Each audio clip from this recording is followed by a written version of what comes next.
आता ड्रम कोण लागून चालला तुमचा की तो तिकडून 7 समुद्रापलीकडून सीजफायरची घोषणा करतो। यासारखे जे अनेक गंभीर प्रश्न आहेत।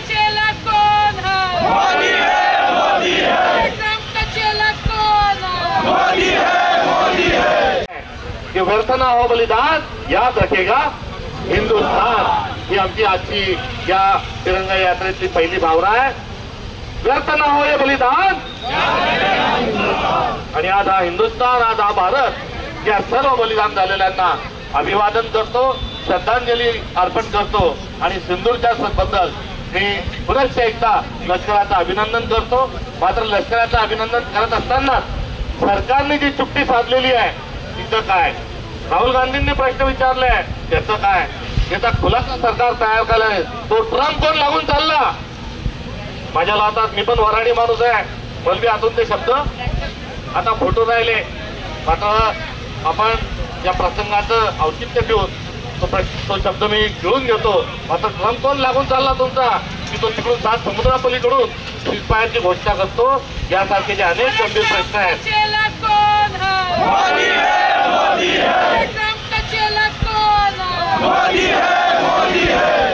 रात्रि 8 वाजता भाई और बहनों, आज रात के बाद नोट बंदी हो जाएगी। अरे बाबा 8 वाजता तू एवढा पुळका येतो राजा आणि गोकलू भरपूर सांगतो। आता पुन्हा एकदा येत सांग नेमकं काय झालं।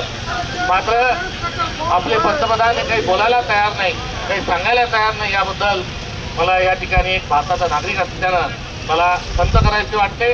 हा काही राजकीय कार्यक्रम नाही, त्यामुळे त्यांच्यावर काही बोलणं योग्य होणार नाही। तेव्हा सिंदूरच्या यशाबद्दल मी अभिनंदन करतो। ते परराष्ट्र मंत्री जे म्हणतात की आम्ही पहिलेच पाकिस्तानला सांगितलं त्याचं काय झालं आणि याचं काय झालं, हे सगळे प्रश्न इतिहासाच्या पटलावर सगळेच राहतील। नुकताच हा तिरंगा यात्रेचा पहिला भाग आपला या स्वरूपाचा होता। तो दुसरा जो आहे, जसा लष्कर हे सीमेवर लढत आहे, तसंच आपला शेतकरी जो आहे, आपला कास्तकार जो आहे, तो धुऱ्यावर, बंजारा आणि शेतीवर तो लढतोय। कारण पोशिंदा जो आहे जगाचा, लाखो मेले तर चालतील, मात्र पोशिंदा जगला पाहिजे। आज त्याच पोशिंद्याचे हाल झालेले आहेत। तर खरीप हंगाम आपल्यासाठी लय महत्वाचा आहे आणि या खरीप हंगामामध्ये खरीपाचं काही नियोजन होत असतं। आता आपले मंत्री झोपलेले आहेत, पालकमंत्री झोपलेले आहेत, आज कृषी मंत्री तर म्हणतात की कर्ज घेऊन शेतकरी पोरीचे लग्न करतात, ते 1 रुपया बेकारी घेत नाही। त्या कृषी मंत्र्याचंही दर्शन नाही।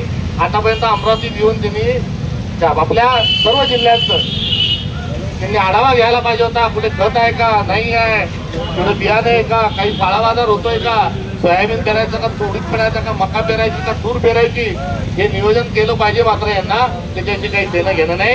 अडाणी अंबानी खुश तो भारत खुश, ही भूमिका घेऊन दुर्दैवाने सरकार आहे। आणि हे सरकार असताना आज शेतकऱ्याचे हाल आहे। पिकाचं पुनर्गठन झालं पाहिजे, मात्र पुनर्गठनाची काही देणं घेणं नाही। कारण या सगळ्यांना, आपल्या शेतकऱ्यांना सावकाराच्या दारी लाईन लावून या हसू काय आहे तर आपल्या लष्करांनी, वीर जवानांनी पुन्हा एकदा आपलं शत्रू राष्ट्र पाकिस्तानला धडा शिकवला। आणि धडा शिकवून या राष्ट्राचा जो स्वाभिमान आहे, अभिमान आहे आणि जो इतिहास आहे, त्याची पुनरावृत्ती आज कुठेतरी झाली। आणि त्या सर्वांना अभिवादन करण्याकरता, अभिनंदन करण्याकरता आणि भारत माता की जय हा उद्घोष करण्याच्या अनुषंगाने आणि वंदे मातरमचा मंत्र जपण्याच्या अनुषंगाने आपली तिरंगा रॅली निघालेली आहे।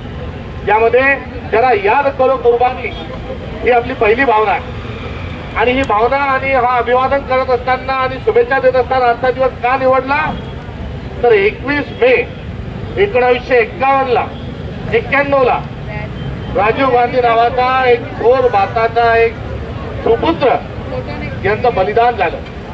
बॉम्ब स्फोटामध्ये त्यांना उडवून दिलं गेलं। कोणतं धुऱ्याचं भांडण होतं का, बंधाऱ्याचं भांडण होतं का, सत्याचं भांडण होतं नाही। या भारत राष्ट्राला स्वाभिमानानं आंतरराष्ट्रीय स्तरावर चमकवण्याकरता आणि या देशाच्या सर्व सीमा सुरक्षित राहण्याच्या अनुषंगानं दहशतवाद्यांनी त्यांच्यावर हल्ला केला।